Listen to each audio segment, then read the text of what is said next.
ప్రత్యేకంగా కోరి ప్రదక్షిణం చెయ్యక్కర్లేదు. ఆదివారం నాడు ప్రదక్షిణం చేసి వచ్చేస్తే సూర్యమండలాన్ని భేదిస్తాడు జీవుడు. శరీరం పడిపోయిన తర్వాత శరీర పతనానంతరము సూర్యమండలాన్ని ఛేదించి కైలాసంలో శివలోకానికి వెళ్ళి శివ సాన్నిధ్యమును పొందుతాడు. ఒక సోమవారం నాడు ప్రదక్షిణం చేశాడు అనుకోండి, జరామృత్యువులను, జరా అంటే వృద్ధాప్యమునందు చింతతో అమ్మో ఇది పడిపోతుందేమో, అమ్మో ఇది పడిపోతుందేమో, అమ్మో ఇది పడిపోతుందేమో అని బెంగతో కాకుండా అమ్మో ఇది పడిపోకముందే చేసేయాలనేటటువంటి తాపత్రంతో చెయ్యగలిగినటువంటి స్థితిని పొంది తదనంతరము ఇక మళ్ళీ ఇంకొకసారి చావవలసిన అవసరం ఉండదు. అది ఆఖరి చావు. ఇంకొకసారి పుట్టుక లేదు, ఇంకొకసారి మరణము లేదు.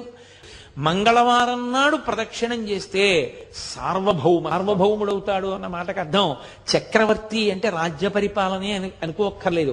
భక్తి సార్వభౌముడు కావచ్చు, వైరాగ్య సార్వభౌముడు కావచ్చు, జ్ఞాన సార్వభౌముడు కావచ్చు. బుధవారం నాడు గిరి ప్రదక్షిణం చేసినటువంటి వాడికి అపారమైనటువంటి పాండిత్యం. గురువారం నాడు నియమంగా అరుణాచలానికి ప్రదక్షిణం చేసిన వాడు లోక గురువు అవుతాడు, అంటే జగద్గురు స్థానాన్ని పొందుతాడు, అంతటి మహానుభావుడు అవుతాడు. ఇక శుక్రవారం నాడు అపార సంపత్తి, ఇహమునందు విశేషమైనటువంటి ఐశ్వర్యాన్ని పొంది అంత్యమునందు విష్ణుపథాన్ని పొందుతాడు. విష్ణుపథం అంటే వైకుంఠం, వైకుంఠాన్ని పొందుతాడు. అది శుక్రవార ప్రదక్షిణ.